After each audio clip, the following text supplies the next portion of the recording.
Assalamualaikum warahmatullahi wabarakatuh. Alhamdulillah. Waalaikumsalam.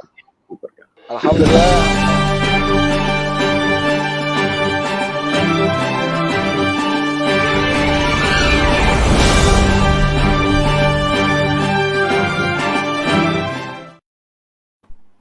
Kembali lagi kita di PKS Legislative Corner. Insya Allah siang ini kita akan membahas tema yang menarik. Mumpung di 17 di Agustusan gitu ya. Refleksi 75 tahun Indonesia Merdeka, lahir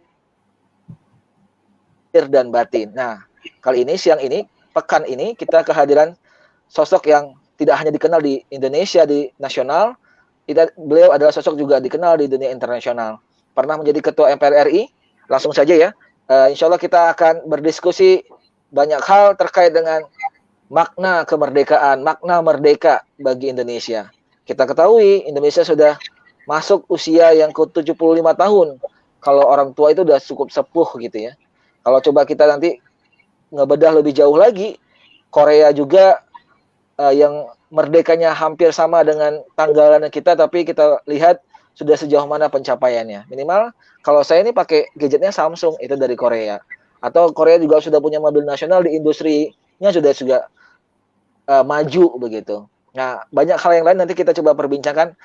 Nyangkutnya di mana nih? Nah, ini yang kita akan coba bincang dengan Ustadz Hidayat Nur Wahid, Wakil Ketua MPR RI sekarang, periode 2019-2024. Ahlan wa sahlan, selamat datang Ustadz Hidayat di PKS Legislative Corner. Ya, Assalamualaikum warahmatullahi wabarakatuh. Waalaikumsalam warahmatullahi wabarakatuh. Sebelum kita ke Ustadz Hidayat, saya bacakan sedikit profil beliau, mungkin bagi yang belum mengenal lebih dekat, Ustadz. Insya Allah beliau akan mengampu amanah ini, Wakil Ketua MPR RI hingga 2024. Beliau ini kelahiran Klaten, 8 April 1960, berarti kurang lebih sudah memasuki usia 60 tahun. Ya. Masih muda, sedikit lah kalau bahasanya WHO ya, Ustadz. Nah, kemudian beliau Muhammad masih muda lah. Iya, betul. Beliau juga kali ini sudah 2 periode dari Dapil DKI Jakarta 2, yaitu mengampu Jakarta Pusat, Jakarta Selatan, dan luar negeri. Nah, insya Allah ke depan, dan kalau kita hitung-hitung kemarin, kalau coba kita flashback, sepertinya beliau cukup butuh, suaranya sudah memperoleh 1 kursi. Ini sebuah kebarokahan yang Allah berikan dan kepercayaan dari masyarakat, khususnya warga DKI dan luar negeri kepada beliau, sehingga cukup kuota 1 suara untuk beliau sudah memenuhi 1 kursi.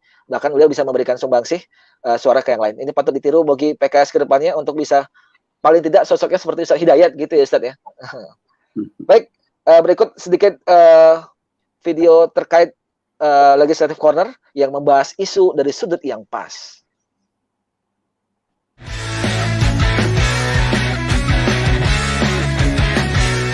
Alhamdulillah, rasa syukur kita panjatkan kepada Allah Subhanahu wa taala. Saat ini Indonesia telah menginjak usia 75 tahun kemerdekaan. Sungguh bukan usia yang tidak muda lagi, namun darinya kita lihat tidak kunjung mata. Di usia 75 tahun kita bisa jadi terbebas dari cengkraman penjajah, namun masih sering diliputi perasaan terjajah dan belum menjadi tuan rumah di negeri sendiri. Kita juga sudah sepantasnya bertumbuh, bukan berjalan di tempat, dari bineka menjadi satu jiwa. Merdeka harus mampu menembus ruang lahir dan batin, agar pada akhirnya mampu menciptakan kesejahteraan tanpa beban dan keadilan tanpa celah.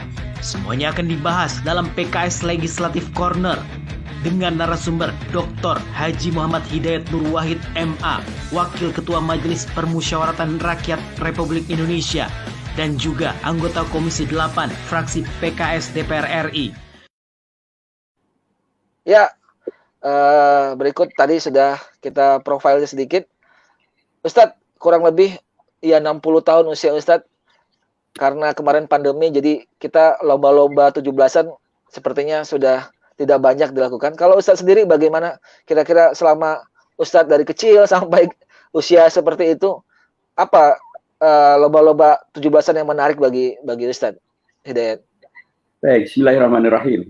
Pertama tentu selamat ya kepada fraksi PKS yang menyelenggarakan satu terobosan yaitu kegiatan kita pada siang hari ini. Terobosan yang mudah-mudahan akan menjadi istihad yang banyak manfaatnya, yang kemudian memberikan informasi langsung ya tentang kegiatan fraksi PKS kepada seluruh pihak.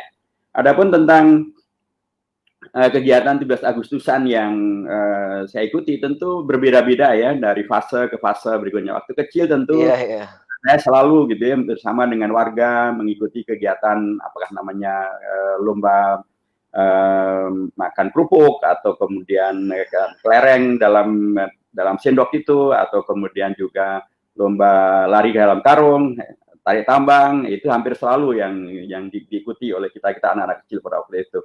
Tentu yang diambil dari sana adalah makna kegembiraan menyambut Indonesia merdeka, keceriaan menyambut Indonesia merdeka, penuh dengan harapan akan Indonesia merdeka. Ketika kita sudah semakin dewasa, tentu mainannya menjadi berbeda.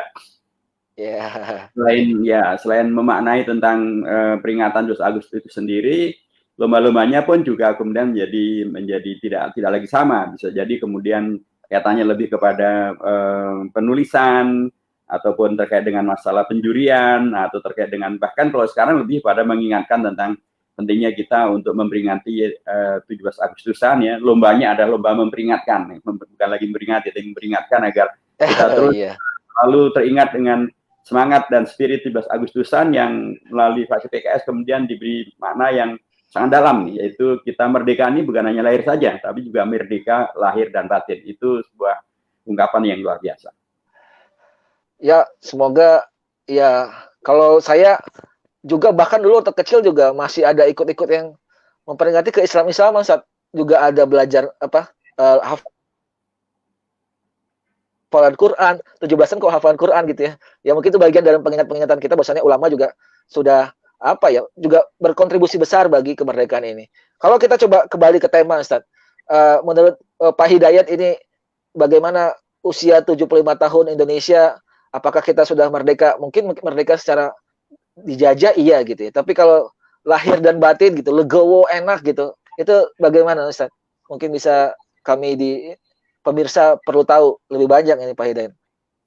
Ya, pertama yang harus juga kita segarkan ingatan kita ya. Kita harus mengingat bahwa dari dulu pun para founding fathers, para pahlawan bangsa menginginkan Indonesia merdeka itu bukan hanya merdeka secara lahiriah, tapi juga merdeka secara batinnya. Merdeka lahir dan batin. Untuk itulah karenanya kalau dari sisi teriakannya, sesungguhnya teriakan merdeka itu bukan hanya merdeka, tapi juga Allahu Akbar. Dan itu jelas sekali yang dilakukan oleh Bung Tomo. Dari nama Bung Tomo saja menegaskan bahwa beliau bukan seorang santri. Mengapa kemudian beliau teriakannya adalah Allah merdeka didahului dengan Allahu Akbar? Karena beliau mengikuti jejak langkah dan fatwa dari Kiai Haji Hashim Asy'ari melalui resolusi jihadnya. Resolusi jihad itu sendiri adalah terkait dengan bagaimana Indonesia dijaga kemerdekaannya melalui fatwanya para ulama, dan kemudian muncullah resolusi jihad, Laskar Mujahidin, Laskar Sabilillah, Laskar Santri. Itu menegaskan kembali bahwa sejak dari awal para founding fathers menginginkan Indonesia ini betul-betul merdeka, fisiknya merdeka, tapi juga jiwanya juga merdeka, lahirnya merdeka, batinnya juga merdeka. Batin dan psikologis itu yang kemudian menyertai Indonesia yang merdeka, memperjuangkannya, mempertahankannya, bahkan ketika mempersiapkan Indonesia menjadi yang merdeka melalui kesepakatan dari Panitia 9, jelas sekali di sana disebutkan bahwa kita tidak hanya merdeka menuju kepada pintu gerbang kemerdekaan yang bersatu, adil, bersatu, berdaulat, adil dan makmur, enggak begitu saja. Di alinea ketiganya langsung disambung dengan ungkapan atas berkat rahmat Allah yang Maha Kuasa. Itu artinya sekali lagi para founding fathers, sekalipun mereka latar belakangnya beragam, latar belakang sukunya beragam, latar agamanya beragam, latar organisasinya beragam, ada yang dari partai politik, ada yang dari ormas gitu ya. Tapi mereka ada yang Islam, ada non-Islam bahkan ya. Tapi mereka satu kata menyepakati bahwa kita itu harus juga menyadari sepenuhnya bahwa kemerdekaan yang akan kita hadirkan, kemerdekaan yang nanti hadir itu ada nilai spiritualnya, ada nilai batiniahnya, ada nilai non-fisiknya. Itulah perasaan dan keyakinan akan syukur bahwa kemerdekaan ini adalah atas berkat rahmat Allah yang Maha Kuasa. Nah, bila ini kemudian kita bawa, maka bahkan dalam perjuangan fisik pun kita akan dapatkan bagaimana Jenderal Sudirman yang disebut sebagai bapaknya TNI, Panglima Besar Jenderal Sudirman itu, ketika bahkan beliau dalam posisi sedang sakit yang sangat parah ya, paru-parunya tinggal separuh dan kemudian beliau ditandu ketika beliau bergerilya, tapi beliau selalu selamat, tidak bisa ditangkap oleh Belanda. Ketika ditanya oleh para ajudannya, jenderal, apa rahasianya sehingga Anda tidak bisa ditangkap, kita tidak bisa ditangkap oleh Belanda, oleh penjajah Belanda. Beliau menyampaikan 3 hal, dan 3 hal itu menandakan betapa spiritualitas, batiniah itu sesuatu yang kemudian sudah menyatu dalam perjuangan. Dan yang kita kenal Jenderal Sudirman adalah seorang tokoh dari latarnya santri, seorang pimpinan pemuda Muhammadiyah, seorang guru agama. Dan waktu itu beliau menyampaikan ada tiga rahasia mengapa beliau selalu selamat dari tangkapan atau dari penangkapan intel, mata-mata, dan atau militer Belanda, penjajah pada waktu itu. 3 hal itu adalah pertama, beliau selalu dalam posisi wudhu. Jadi spiritual beliau selalu terjaga. Nomor 2, beliau selalu sholatnya tepat waktu. Kalau beliau sholat tepat waktu, itu artinya adalah beliau menjaga cinta Allah kepada hambanya. Dan kalau Allah mencintai, spiritualitas yang sangat tinggi itu akan menghadirkan begitu banyak hal yang menakjubkan. Yang ketiga adalah beliau selalu ikhlas dalam berjuang. Kalau ikhlas itu adalah ihsan, kalau ihsan itu maka balasannya juga adalah ihsan. Al-hal jazaul ihsan ilal ihsan. Nah, ini adalah spiritualitas yang luar biasa. Bahkan dalam perjuangan menyelamatkan eksistensi Indonesia dalam posisi kesehatan beliau sangat berat semacam itu pun, beliau tidak pernah lupa untuk melaksanakan, menghadirkan, dan meneladankan tentang keselamatan yang itu basisnya adalah spiritualitas. Jadi sekali lagi, sejak dari awalnya memang kemerdekaan Indonesia ini tidak pernah dimaksudkan untuk menjadi sekedar merdeka fisik, tapi juga merdeka secara non-fisik, bukan hanya lahirnya, tapi juga batinnya. Maka kita akan lihat bahwa dalam proses menyiapkan Indonesia merdeka itu, keanggotaan di BPUPK, keanggotaan di Panitia 9, keanggotaan di PPKI, peristiwa Laskar resolusi jihad, amanat jihad Muhammadiyah di Yogyakarta, tidak ada kemudian di situ peran serta daripada PKI. PKI kalangan ateis itu tidak terlibat sama sekali. Di Panitia 9 mereka nggak ada, di PPKI mereka tidak ada, dan perumusan Pancasila mereka tidak ada, perumusan Undang-Undang Dasar mereka tidak. Mengapa tidak ada? Karena mereka sekali ada kelompok yang memang tidak mementingkan adanya kemerdekaan dari sisi batin. Mereka anti Tuhan, anti agama. Ya pastilah karenanya mereka tidak mementingkan sisi spiritualitas, karenanya mereka tidak ada. Tapi para ulama, termasuk yang di dalam partai-partai politik Islam, maupun dari ormas Islam, maupun seperti Jenderal Sudirman yang seorang Muslim yang luar biasa itu, mereka sekali lagi menghadirkan dan mengingatkan kita semuanya, jangan sampai perjalanan Indonesia merdeka itu melenceng.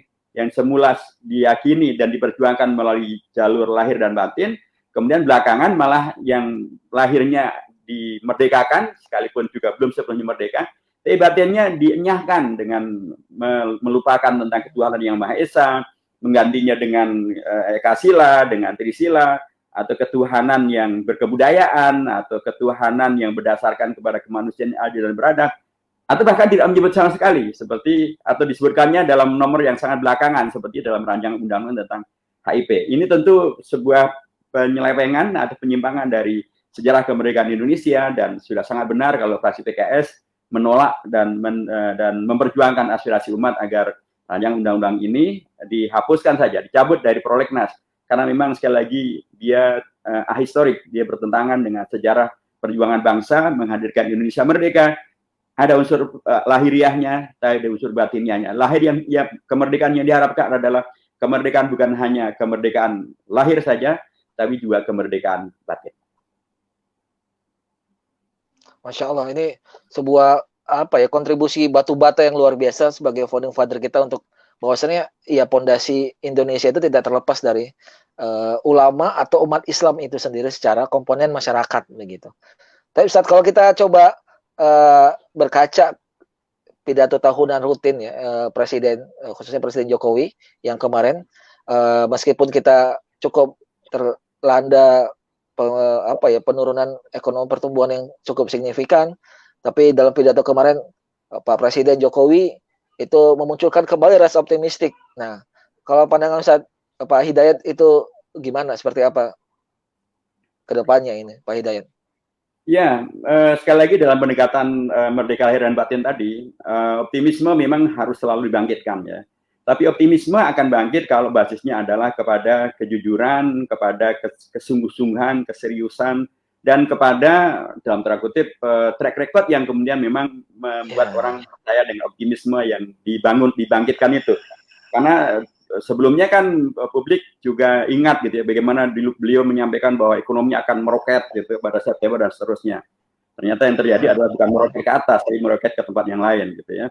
Dan kemarin beliau menyampaikan bukan lagi tapi lompatan jauh gitu. Melompat jauh ini bagaimana akan melompatnya ketika kemudian publik merasakan secara langsung pertumbuhan ekonomi Indonesia yang minusnya bahkan ada yang menyebut sampai di angka 5 ya. Kemudian pun juga Pak Jokowi untuk agar penyerapan anggaran semakin cepat supaya kemudian bisa menghadirkan gerakan ekonomi supaya tidak terjadi resesi.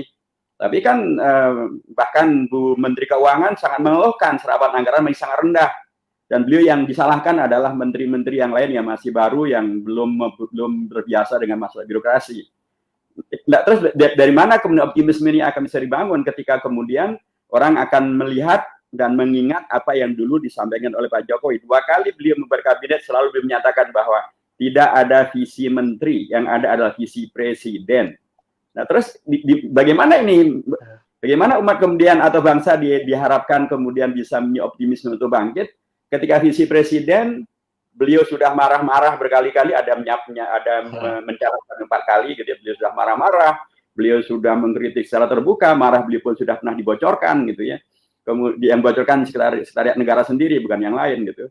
Dan kemudian pun beliau juga menyindir bahkan dengan beragam cara ya, termasuk beragam masalah, tapi tetap saja posisinya adalah demikian, serapan anggaran belum maksimal, kemudian juga pengelolaan terkait dengan penyelesaian masalah COVID-19 juga progresnya tidak seperti yang diharapkan di semua orang gitu.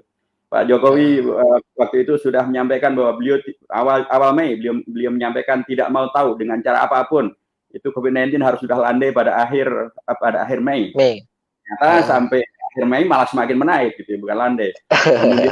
Kemudian 18 Juni kan beliau marah-marah itu kan, dan di depan para menterinya, dan marahnya begitu bergetar gitu ya, dan kemudian kita tahu bergetar karena dibocorkan oleh sekretariat negara. Sengaja. Setelah 10 hari itu bukannya kemudian pun juga serapan pengelolaannya lebih bagus, tapi kemudian bahkan Indonesia mencatat rekor gitu ya, jumlah korban terbesar di Asia Tenggara dan jumlah korban dari kalangan dokter yang juga tertinggi. Tidak menjadi lebih bagus, tetapi waktu itu beliau memberikan harapan ketika ini semuanya tidak bisa terrealisasikan, kan beliau memberikan harapan dengan adanya pergantian. Pertama akan dibubarkanlah lembaga-lembaga negara. Ya, ada yang berapa yang dibubarkan, tapi lembaga negara itu adalah lembaga negara yang kelasnya adalah kelas ecek-ecek, kelas yang bahkan umat pun, publik pun nggak pernah tahu bahwa ada lembaga semacam itu. Terus sebagian besar mungkin nggak tahu bahwa ada lembaga negara yang kemudian dibubarkan. Banyak orang berharap yang dibubarkan seperti BPIP, karena itulah yang kemudian menjadi bagian daripada kegaduhan yang terjadi, tapi malah akan dibuatkan undang-undang yang juga masih menghadirkan kontroversi. Dan terakhir ketika kemudian beliau dalam pidatonya itu bagaimana kemudian akan bisa menghadirkan optimisme ketika bahkan beliau tidak menyebut sama sekali terkait dengan masalah pemberantasan korupsi. Padahal salah satu yang jadi masalah besar di Indonesia ini adalah ya masalah ketidakpercayaan terhadap penegakan hukum, terhadap komitmen pemberantasan korupsi, dan padahal korupsi adalah bagian daripada penyakit yang sangat luar biasa yang menggerogoti kepercayaan publik, yang menggerogoti anggaran belanja negara, yang kemudian menghadirkan tidak efisien dan tidak efektif dalam birokrasi penyelenggaraan negara, dan kemudian menjadi masalah. Ini tentu bagian-bagian dari yang mestinya beliau memang dan seharusnya memang pidato itu memberikan harapan, memberikan optimisme. Tapi kalau optimisme itu basisnya adalah bukan kepada fakta, bukan kepada track record yang dikenal oleh publik, dikhawatirkan yang muncul bukan optimisme, tapi justru masalah pesimisme. Dan apalagi ketika kemudian banyak orang kemudian mengangkat berita tentang ya ketika kemarin beliau mempergunakan baju adat dari Nusa Tenggara Timur, NTT, dari NTT, dan kemudian pun juga pada waktu peringatan 17 Agustus juga demikian, di DPR MPR juga begitu. Tapi kemudian kan ada banyak informasi menyebutkan bahwa kejadian di NTT sana salah satu kawasan daerah adat yang kemudian mendapatkan perlakuan yang tidak manusiawi dari kalangan aparat. Orang kemudian mengatakan ini baju dipakai tapi rakyatnya dibiarkan untuk kemudian tidak mendapatkan apa yang menjadi harapan dari optimisme yang dibangun. Kalau begini caranya ya memang akan menjadi berat ya. Tetapi sekali lagi karena kita berangkat dari semangat bahwa ya apapun Indonesia, inilah negeri kita, Indonesia merdeka sudah 75 tahun, dan itu melampaui ukuran rata-rata usia hidup di Indonesia. Itu orang mengatakan usia orang hidup di Indonesia antara 62 tahun sampai 70 tahun, ini sudah 75 tahun, artinya ini sudah luar biasa gitu ya. Mestinya kemudian memang betul-betul pidato presiden dan atau penyelenggaraan negara ini adalah betul-betul yang matang, betul-betul yang merealisasikan cita-cita proklamasi, cita-cita Orde Baru, dan cita-cita reformasi. Karena sesungguhnya Indonesia mempunyai 3 cita-cita besar dalam perjalanan sejarah ini. Ketika Indonesia merdeka, cita-citanya adalah yang kemudian termaktub dalam pembukaan Undang-Undang Dasar. Itu luar biasa, dari alinea pertama, kedua, ketiga, keempat, pada pertengahan alinea keempat yang pertama maupun alinea keempat di pertengahan akhir, itu semuanya luar biasa. Dan itulah yang konstitusional yang disepakati oleh MPR tidak mengalami perubahan. Ini yang menjadi rujukan yang konstitusional. Adapun cita-cita perubahan dari Orde Lama ke Orde Baru yang disebut dengan tritura, itu adalah cita-cita sesaat pada waktu itu. Dibubarkannya PKI sudah dibubarkan, kemudian dibubarkannya juga kabinet sudah dibubarkan, diturunkannya harga sudah diturunkan, jadi tiga-tiganya terlaksana betul. Kemudian ketika Orde Baru jatuh, muncullah yang disebut dengan tuntutan reformasi. Ada 6 tuntutan di sana, sebagian terlaksana, perubahan Undang-Undang Dasar terlaksana, kemudian kebebasan pers terlaksana, demokratisasi juga terlaksana, kemudian penegakan hukum inilah yang masih menjadi bagian dari yang perdebatannya sangat panjang. Kalau ukurannya adalah kemarin Joko Chandra bisa ditangkap, ya, tapi itu setelah sekian belas tahun atau bahkan, dan korbannya luar biasa, dari unsur kepolisian ada, kejaksaan ada, dan kemana-mana. Ini menandakan bahwa sekali lagi penegakan hukum kita belum sebagaimana yang diharapkan, dan apalagi pengadilan Pak Harto dan beliau sudah wafat, itu bisa tidak terlaksana dengan maksimal. Saya mengatakan bahwa dari 3 fase terbesar ini, cita-cita Indonesia merdeka yang paling konstitusional dan kemudian tercatat secara konstitusional disepakati para founding fathers adalah yang ada dalam pembukaan Undang-Undang Dasar, dan itu selayaknya harus menjadi rujukan dari penyelenggara negara, dari eksekutif, juga dari kita di DPR sebagai pengawas dan sebagai yang melakukan peran sebagai wakil rakyat, dan juga legislatif dan juga yudikatif yang harusnya kemudian selalu merujuk ke sana. Segala yang kurang ya harus kita kritisi, apalagi kita PKS sebagai fraksi, sebagai partai oposisi. Ya, kita menyerujukan untuk mengkoreksi, kita menyerujukan untuk sebagai cermin kemana kita akan mengarah. Sehingga bila kemudian ini melenceng, ya kita luruskan. Ketika ada RUU HIP yang bermasalah, ya kita koreksi dan kita tolak. Ketika ada yang kemudian ingin menghadirkan kebijakan untuk mencetak uang sampai 600 triliun, ya ditolak.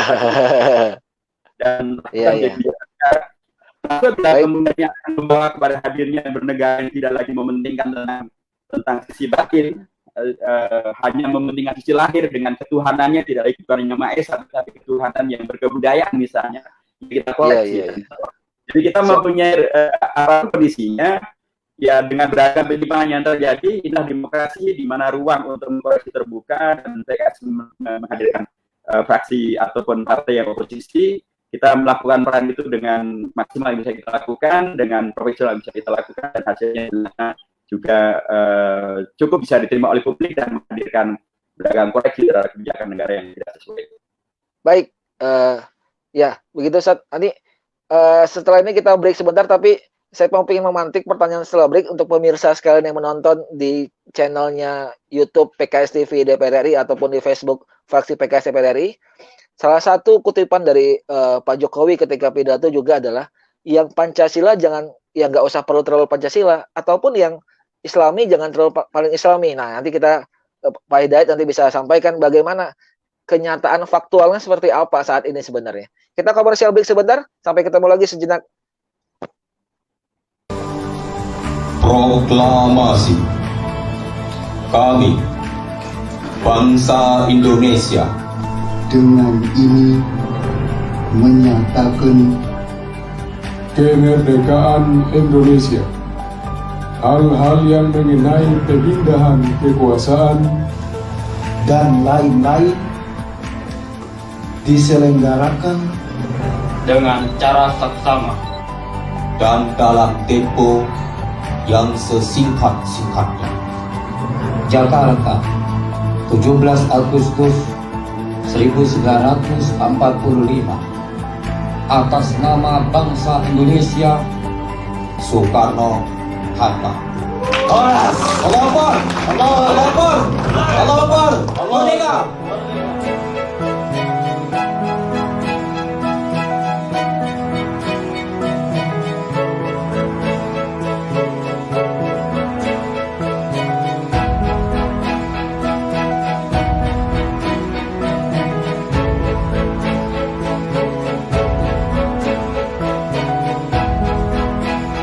Saya ucapkan terima kasih pada fraksi PKS yang telah memiliki kepedulian besar terhadap nilai dan sejarah bangsa, terutama Bapak Bung Karno yang pada hari ini dilombakan ketika membaca teks proklamasi.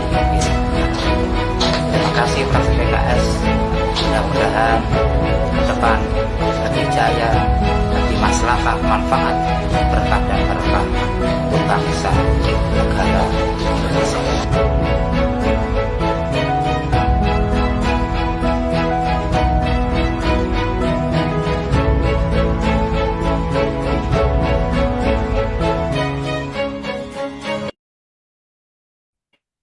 Selamat datang kembali di PKS Legislative Corner, membahas isu dari sudut yang pas.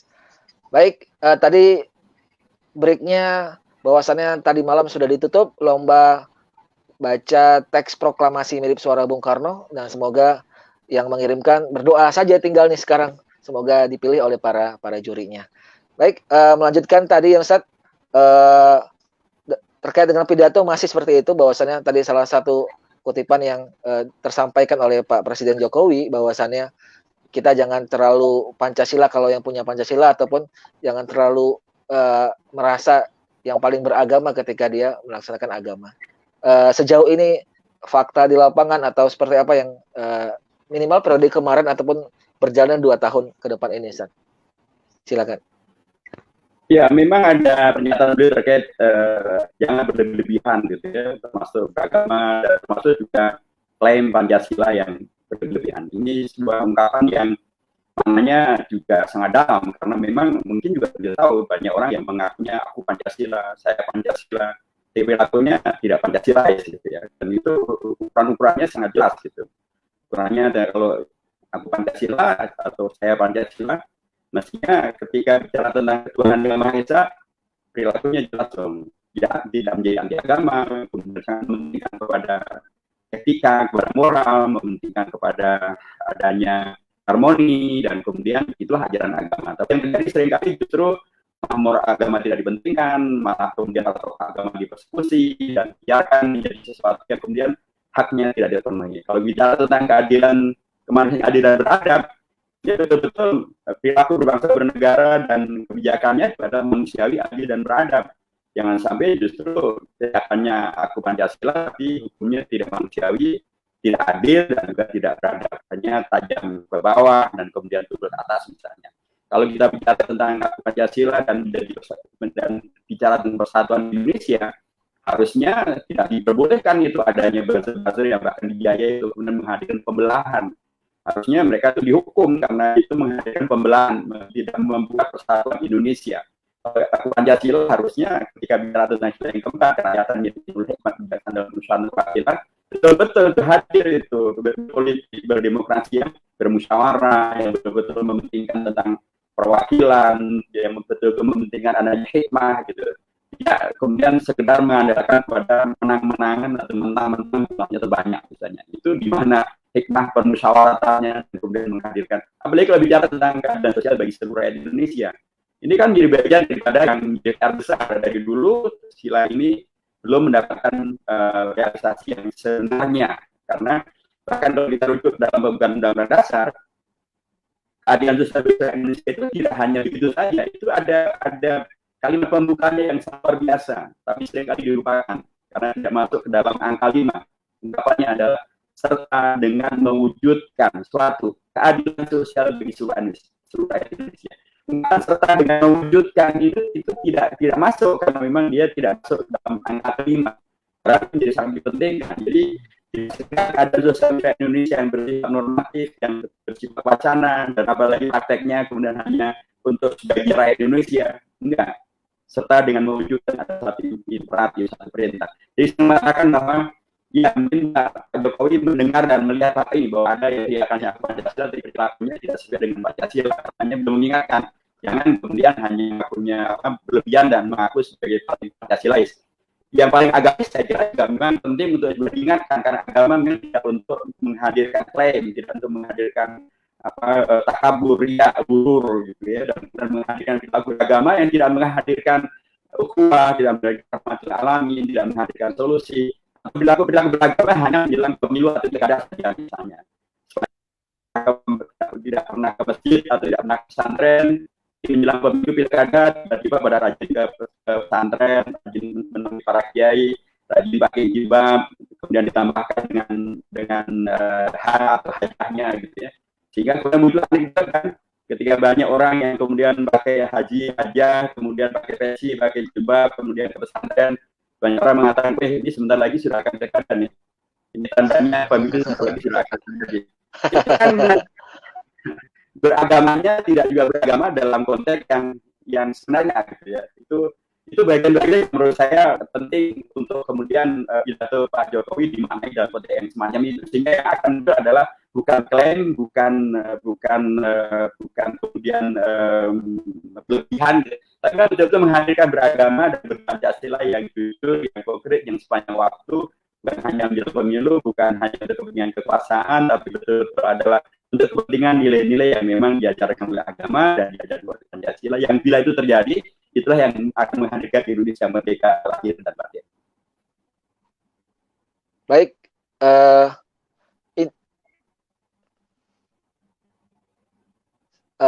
sore Pak Hidayat agak sedikit ini sambil diperbaiki sedikit. Saya bacakan sedikit komentar dari beberapa sosial media yang kita punya ya. Dari Facebook, seperti dari Kak Indah Hidasa. Assalamualaikum Pak, saya seorang guru honorer, guru dan tenaga kependidikan honorer, dan non-guru usia 35 plus dari kota Tasikmalaya. Kebetulan, sebagai rekan pengurus dari Jawa Timur mengadakan audiensi ke DPR RI, saya ingin sekali bertemu dengan Bapak Hidayat atau pihak PKS lainnya. Ingin silaturahim dengan staf-stafnya PKS. Sekaligus kami ingin minta dukungan dari PKS, walau PKS sebagai partai oposisi. Tapi kami tetap percaya kepada PKS. Tapi mungkin dikarenakan masa pandemik jadi menjadi tertunda. Satu lagi dari Kak Nis Mawati Sabi. Alhamdulillah kita doakan ya Allah. Semoga beri kami kebaikan dalam menjalankan tugas yang mulia demi kebersamaan menyelamatkan umat. Kita semua dalam menjalani tugas yang mulia ini. Kami tidak ngerti PKI itu apa. Maaf, senang membagi cerita Allah, membagi cerita Allah Subhanahu wa taala yang lebih tahu semuanya. Amin. Jadi ini menegaskan betapa ganasnya PKI yang cukup mengganggu konstelasi perpolitikan pada saat itu, dan mungkin sekarang rasanya aroma-aroma berbau PKI meskipun secara institusi tidak ada itu tercium oleh kita. Nah, oleh karena itu kita mulai mewaspadai ya, meskipun tadi secara organisasi sudah dihapuskan, tapi pikiran-pikiran seperti itu cukup bisa menjadi tersebar virus-virus yang mungkin bisa jadi menjangkiti ideologisnya kita. Kita kembali ke Pak Hidayat, kita kalau ke konteks yang lebih ke depan, future gitu ya. Jadi 75 tahun ini kalau kita coba bandingkan dengan Korea yang ya 2 hari lebih awal merdekanya, seperti saya singgung di awal tadi, sekarang secara teknologi, secara industri itu pengolahannya sudah luar biasa berkembang, punya teknologi gadget misalnya dengan Samsungnya, punya teknologi mobilnya dengan Hyundai, Kia dan segala macamnya, dan beberapa perkembangan industri juga tidak hanya di industri, di seni budaya juga dia sudah mulai berkembang.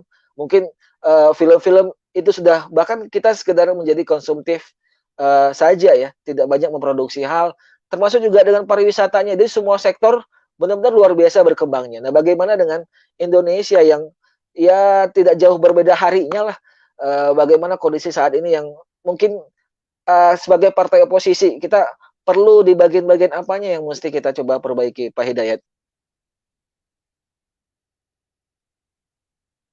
Pak Hidayatnya mungkin Pak Hidayat lagi keluar sebentar, oke ya. Jadi ini yang juga nanti bisa kita coba dalami lebih jauh kembali bagaimana perkembangan Indonesia yang saat ini berkembang. Sambil menunggu Pak Hidayat, kita break sebentar ya, pemirsa sekalian.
Karena visi praksi adalah terdepan, maka kami berharap seluruh anggota praksi PKS selalu terdepan melakukan kebaikan. Orang lain belum berpikir, kita sudah melaksanakannya.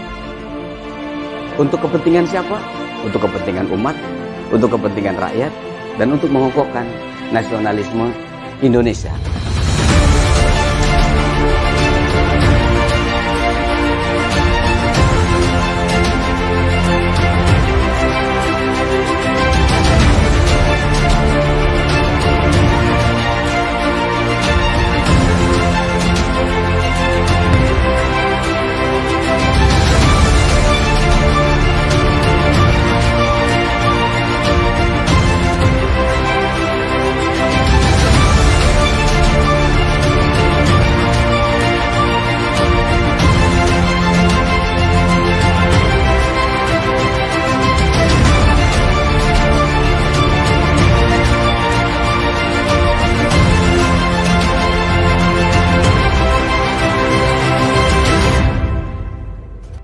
yang mengingatkan tentang keputusan rapat gabungan Komisi 9 dan Komisi 11 DPR RI.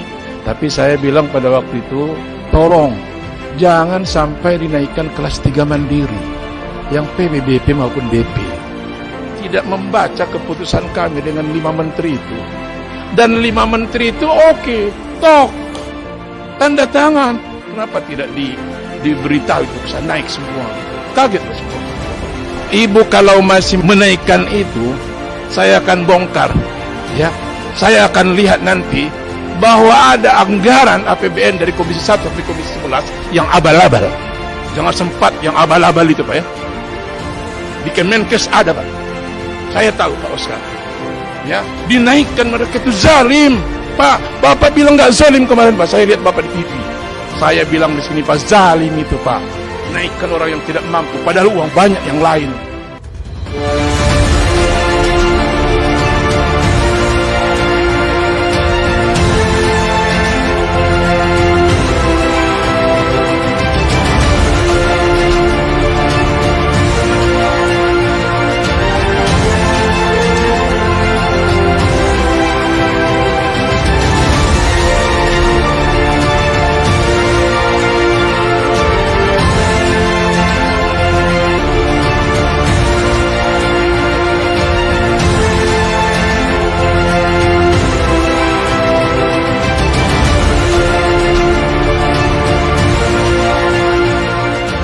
Begitu ditanya tentang penghinaan Rasulullah, sementara kalau kita menghina presiden aja udah diciduk, Pak. Ciduk, udah nggak ada urusan hina presiden tuh, ya. Tapi menghina Rasulullah kok diam gitu Pak. Jadi saya katakan tadi, buat kami warga Kalsel, jika ada yang menghina Nabi Pak, wah marah kita Pak.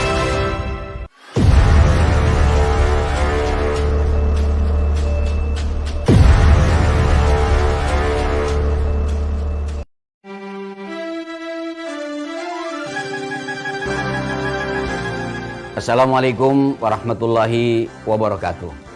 Saudaraku sebangsa dan setanah air, mari kita wujudkan persatuan dan kesatuan bangsa menuju Indonesia yang berdaulat, maju, adil dan sejahtera, yang berdasarkan Pancasila dan Undang-Undang Dasar tahun 1945. Dirgahayu Republik Indonesia yang ke-75. Merdeka! Allahu Akbar! Wassalamualaikum warahmatullahi wabarakatuh.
Selamat datang kembali di PKS Legislative Corner, membahas isu dari sudut yang pas.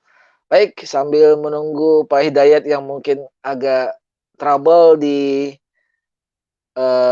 koneksi internet ya. Nanti kita coba cek-cek lagi ya untuk yang komen-komennya sambil menunggu ya. Ini selamat datang Sufyan M. Nazri, Dolok Sanggul hadir. Dolok Sanggul itu mana ya? Sumatera ya kayaknya, Dolok itu. Kemudian dari YouTube nih, Pak Hidayat mau bertanya, Indonesia ini adalah negara yang berkebinekaan baik agama, suku, dan bahasa. Terus bagaimana merawat kebinekaan dan KRI agar tetap merdeka lahir dan batin? Nah, nanti kita tunggu Pak Hidayat ya. Kemudian pertanyaan lagi,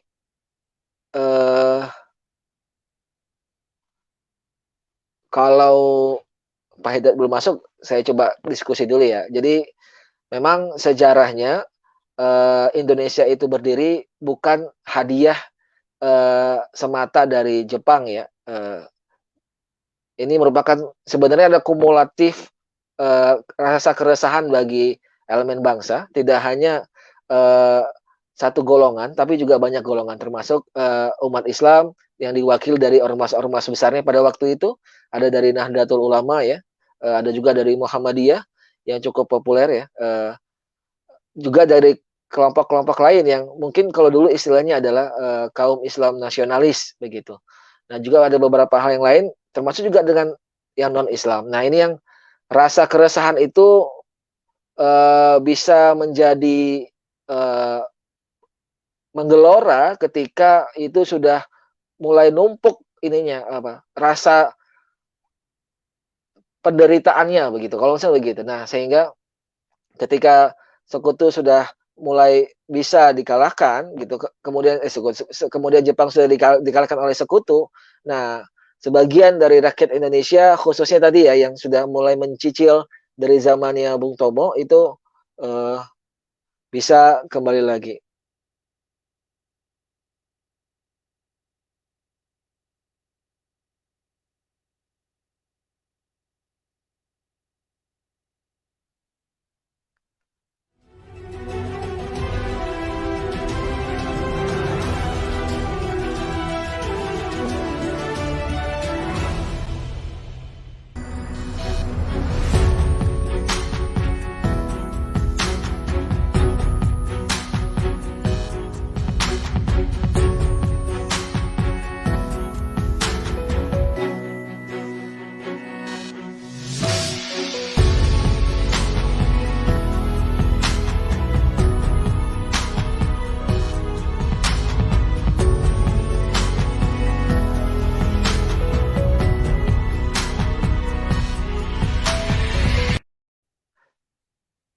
Ya, kembali lagi ya di PKS Legislative Corner membahas isu dari sudut yang pas.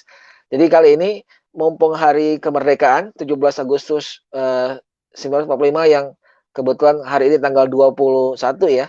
Dan insya Allah pekan depan sudah akan diagendakan di fraksi PKS DPR RI juga ada semacam fokus group discussion ya, diskusi terpumpun berkelompok.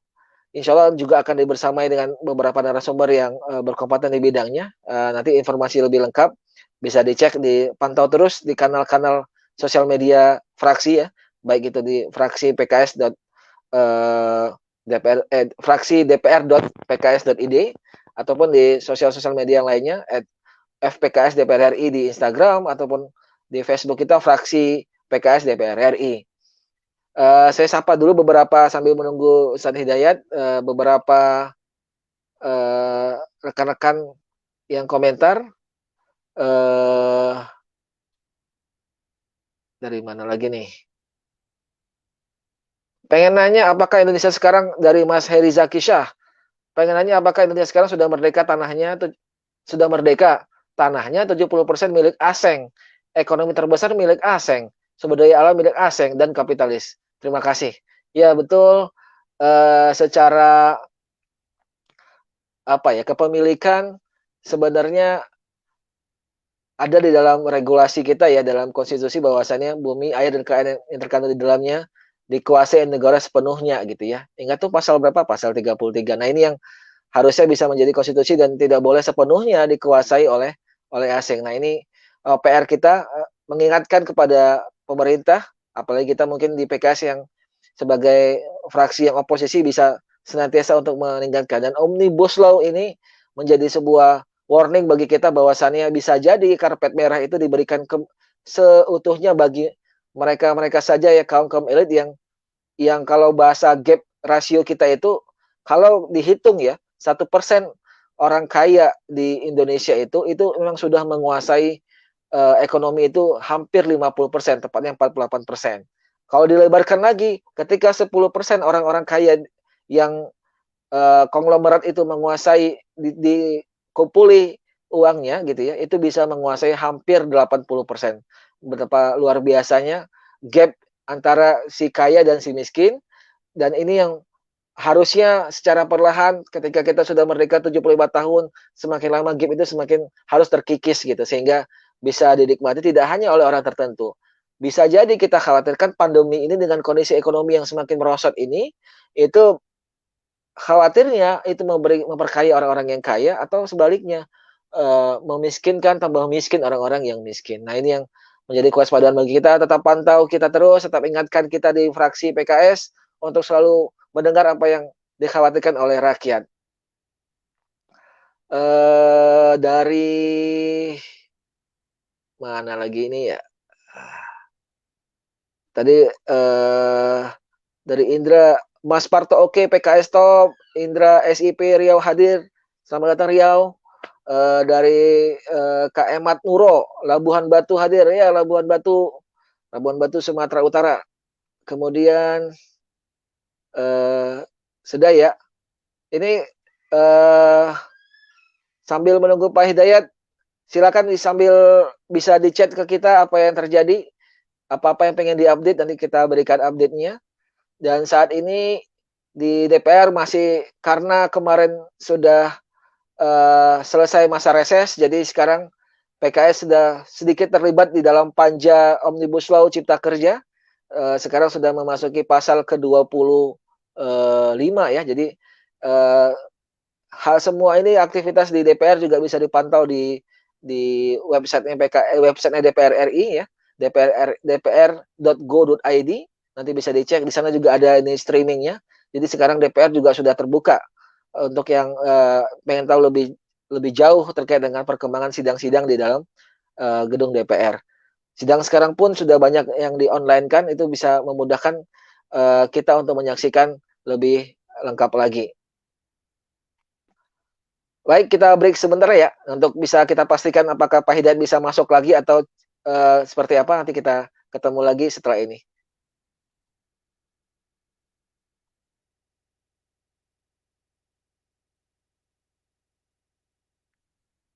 Kita break sejenak.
Bisa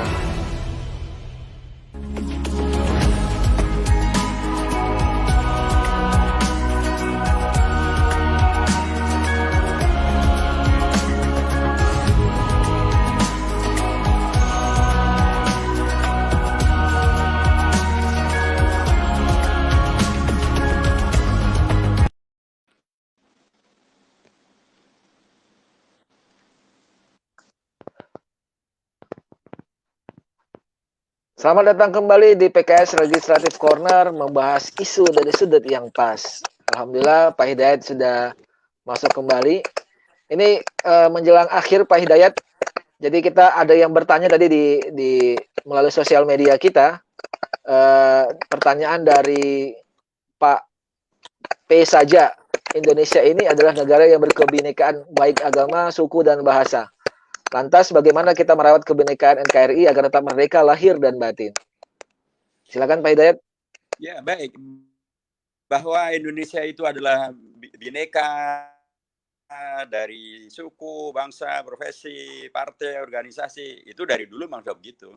Dan justru para founding fathers memberikan kepada kita keteladanan bagaimana kemudian itu semuanya bisa dirawat, dihadirkan menjadi satu hal yang produktif, konstruktif, menghadirkan Indonesia merdeka yang disepakati oleh semuanya. Itulah yang disebut dengan Bhinneka Tunggal Ika. Kita beragam tapi kita tetap menyatu. Dan begitulah ketika kemudian Muhammad Nasir, Ketua Fraksi Partai Masyumi, Partai Islam Masyumi, mengembalikan Republik Indonesia Serikat yang telah ditetapkan oleh Belanda kembali menjadi NKRI. Jadi kalau kita bicara tentang NKRI dan NKRI harga mati, jangan pernah dilupakan bahwa di situ ada jasa dari Partai Islam Masyumi melalui DPR Republik Indonesia Serikat oleh beliau Muhammad Nasir, Ketua Fraksi Masyumi. Jadi bagaimana kemudian kita sekarang bisa menjaga dan merawat kebinekaan dalam konteks NKRI dan Indonesia? Pertama, menurut saya lanjutkanlah tradisi baik yang telah dilakukan oleh para founding fathers itu. Mereka saling menghormati, mereka saling saling mendukung, saling menguatkan ya, dan kemudian melihat bahwa keragaman itu bukan ancaman, keragaman itu bukan sesuatu yang harus dimatikan, dan apalagi kalau keragaman itu hadir dari umat Islam yang adalah mayoritas mutlak penduduk ini, jangan kemudian umat Islam diposisikan menjadi seolah-olah harus dipinggirkan, seolah-olah harus kemudian tidak layak untuk diberi peran, atau seolah-olah kemudian hanya layaknya diberikan tentang keragaman, kebinekaan, dan kita bicara tentang ya minoritas-minoritas, tentu yang mayoritas harusnya juga dilihat bahwa itu adalah realita daripada keragaman yang. Jadi kalau kita ingin menghadirkan Indonesia yang bersatu dan berdaulat, jangan pernah kemudian terjadi tirani mayoritas terhadap minoritas, tapi juga jangan ada tirani minoritas terhadap mayoritas. Semuanya harus kemudian menghadirkan perilaku yang adil, perilaku yang saling menghormati. Bahwa Nasir telah memberikan contoh, Ki Bagus Hadi Kusumo, kemudian Mr. Kasman Singodi Mejo telah memberikan contoh, Panitia 9 telah memberikan contoh. Jadikanlah itu sebagai contoh yang sangat baik. Bung Karno telah memberikan contoh bagaimana beliau merubah dari Panitia 8 yang tidak adil kepada umat Islam, jadi Panitia 9 yang menghadirkan keadilan bagi semuanya. Nah, contoh-contoh ini penting betul untuk disegarkan dan untuk difahami dan dilaksanakan betul oleh para pimpinan negara, eksekutif, yudikatif, legislatif, dan agar rakyat kita kemudian bisa mengikuti keteladanan yang saling menghormati, menjaga Bhinneka Tunggal Ika yang kalau yang minoritas saja dijaga, apalagi yang mayoritas. Siap. Satu lagi, Ustaz, menjelang akhir, ada pertanyaan dari Mas Heri Zakisha. Pengen nanya, apakah Indonesia sekarang sudah merdeka? Tanahnya padahal 70% milik asing. Ekonomi terbesar itu juga milik asing. Sumber daya alam juga milik asing dan kapitalis. Nah, itu seperti apa pendapatnya Pak Hidayat? Ya, memang kondisi-kondisi yang memprihatinkan itu memang terjadi ya. Tapi kita juga tidak pernah dan tidak boleh mengecilkan makna bahwa Indonesia sudah merdeka. Karena merdeka secara politik, merdeka menjadi negara yang diakui itu juga menjadi suatu hal yang luar biasa dipentingkan. Bandingkan dengan saudara-saudara kita di Palestina. Mereka berupaya untuk mendapatkan pengakuan dunia dari penjajahan Israel sampai hari ini belum mendapatkan itu secara penuh. Dan kemudian karenanya di posisi di PBB pun mereka masih hanya menjadi anggota pengamat, tidak mempunyai hak untuk bersuara. Indonesia bahkan alhamdulillah sudah diterima dan bahkan menjadi anggota Dewan Keamanan PBB sekalipun tidak tetap, menjadi juga anggota Dewan HAM PBB. Menurut saya kita tidak boleh kufur nikmat juga, bahwa kemerdekaan itu memang real sudah ada. Nah, harusnya dengan kita betul sudah merdeka secara politik ini, harusnya kemudian kita jadikan modal untuk merdeka kepada yang lain-lainnya, yaitu merdeka secara ekonomi, merdeka secara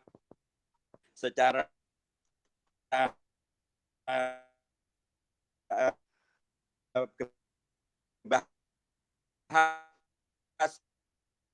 merdeka juga secara budaya, merdeka juga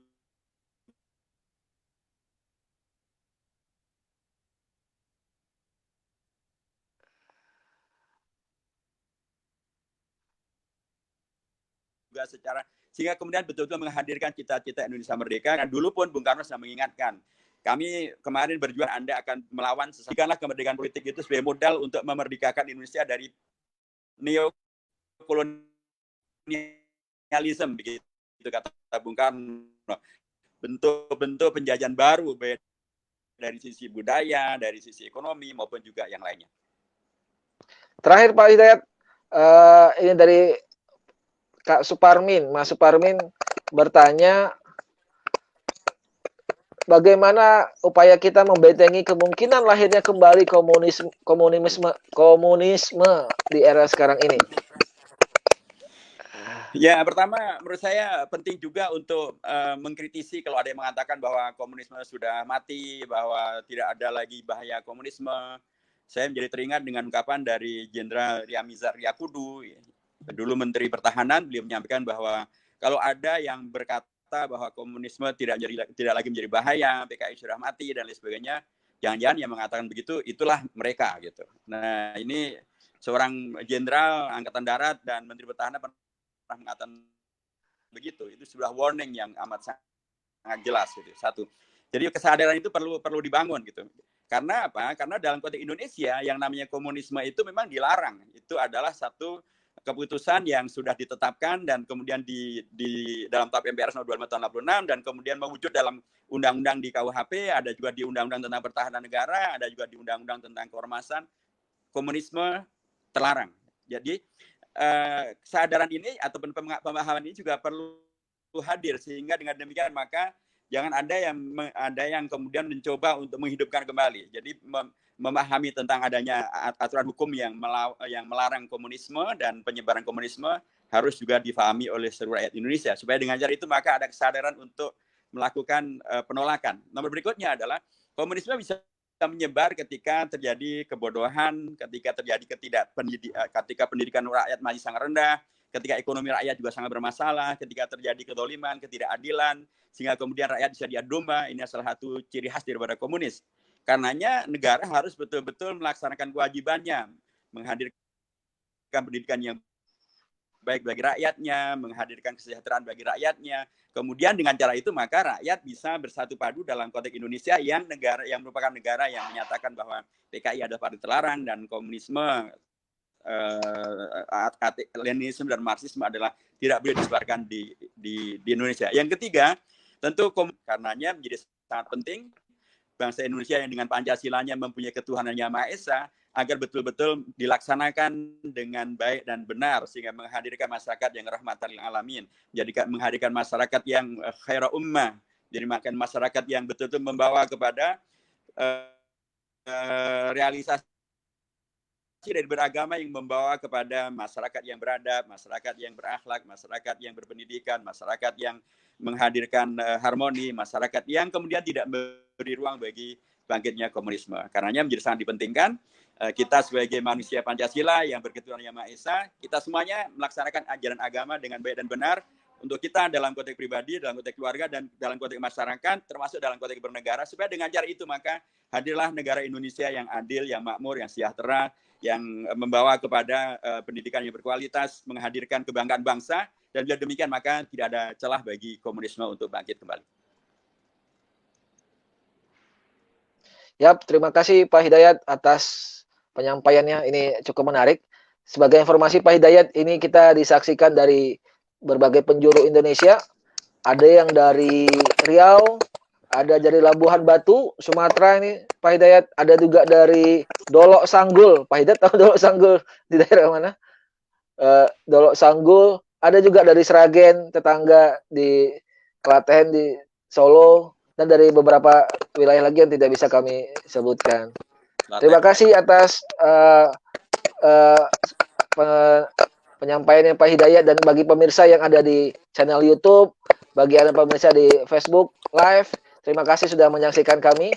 Tenang aja, insya Allah kita akan berencana akan mengupas lebih dalam lagi nanti di dalam FGD bersama. Semoga Ustaz Hidayat juga bisa ikut serta besok di pekan depan di FGD fraksi PKS DPR RI.